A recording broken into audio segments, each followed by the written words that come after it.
Scholarship तयारी इयत्ता 7वी विषय इंग्रजीच्या या 4थ्या भागामध्ये आज आपल्याला माहिती घ्यायची आहे या व्हिडिओमध्ये व्हर्बची. आता व्हर्ब म्हणजे काय? तर व्हर्ब म्हणजे ज्याला मराठीमध्ये आपण म्हणतो क्रियापद.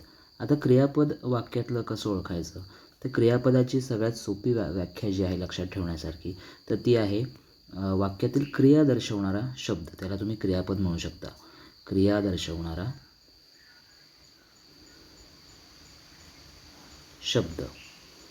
आता क्रिया दर्शवणारा शब्द जो आहे तो त्याच्यामुळे वाक्याला अर्थ वाक्याचा पूर्ण होतो आणि क्रियापदाचं महत्त्व एवढं आहे की क्रियापदाशिवाय कुठलंही वाक्य पूर्ण होऊ शकत नाही.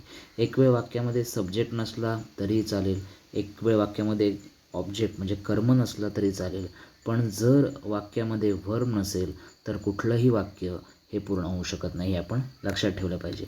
आता क्रियापद म्हणजे क्रिया दर्शवणारे शब्द. म्हणजे कोणतं क्रियापद?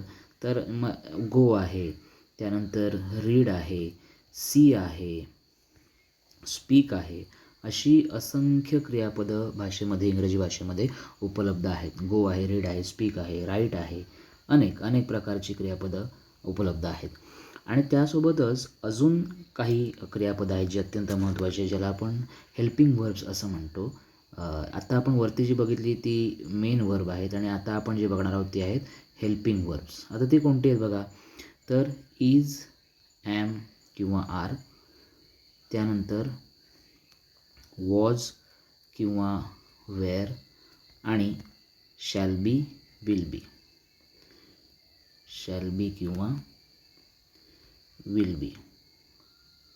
आता हे काय आहे? तर इज, ॲम, आर ही प्रेझेंट टेन्स म्हणजे वर्तमान काळामध्ये ही क्रियापदं, सहाय्यकारी क्रियापदं वापरली जातात. वॉज, वेअर हे भूतकाळामध्ये वापरलं जातं आणि शेवटचं जे आहे शॅल बी, विल बी ह्याच्यामध्ये भविष्यकाळासाठी हे वापरलं जातं. आता यांना सहाय्यकारी क्रियापद का म्हणतात?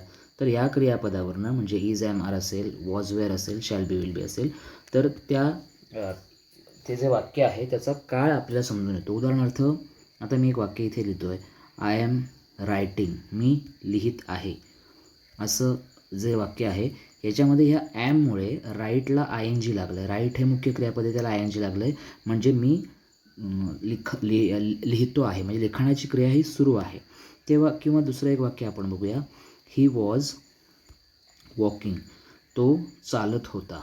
इथे सुद्धा ह्या वॉजमुळे वॉक ह्या क्रियापदाला आय एन जी हा प्रत्यय लागला आहे आणि ही वॉज वॉकिंगमध्ये तो चालत असण्याची जी क्रिया आहे ती सुरू होती आणि ती भूतकाळामध्ये होती कारण आपण वॉज वापरलं आहे.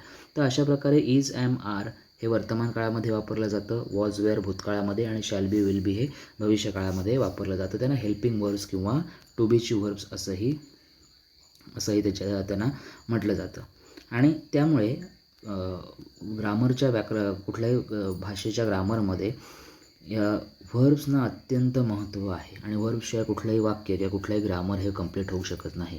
आणि म्हणून तुम्ही व्हर्ब्सचा जास्तीत जास्त अभ्यास करा, जेणेकरून तुम्ही त्या विषयाचा कुठलाही ती भाषा असू दे, जर तुमचा ग्रामरचा अभ्यास पक्का असेल तर त्या भाषेवरती प्रभुत्व मिळवता येतं. आणि ग्रामर जर जो भाग आहे ग्रामरवरती जर तुम्हाला प्रभुत्व मिळवायचं असेल तर तुम्हाला व्हर्बशी पहिल्यांदा मैत्री करावी लागेल. तर आजच्या आपण या व्हिडिओमध्ये व्हर्बविषयी माहिती घेतली. इंग्रजी भाषेतला जो पार्ट्स ऑफ स्पीचची सिरीज आपण जी बघतो त्यात आज आपण जी माहिती घेतली ती आहे व्हर्बविषयी. तर हा व्हिडिओ पुन्हा पहा. याच्यामधले जे महत्त्वाचे जे टॉपिक आपण कव्हर केलेले आहेत, महत्त्वाचे मुद्दे जे आपण ह्या व्हिडिओमध्ये बघितलेले आहेत, व्हिडिओ पॉज करा. त्याच्या नोट्स असतील तर तुमच्याकडे त्याच्या नोट्स काढा, लिहून घ्या. जर तुमच्या काही शंका असतील तर तुम्ही कमेंट बॉक्समध्ये विचारू शकता. या व्हिडिओला लाईक करा, चॅनल सबस्क्राईब करा आणि हा व्हिडिओ जास्तीत जास्त आपल्या मित्रपरिवारासोबत शेअर करा. धन्यवाद.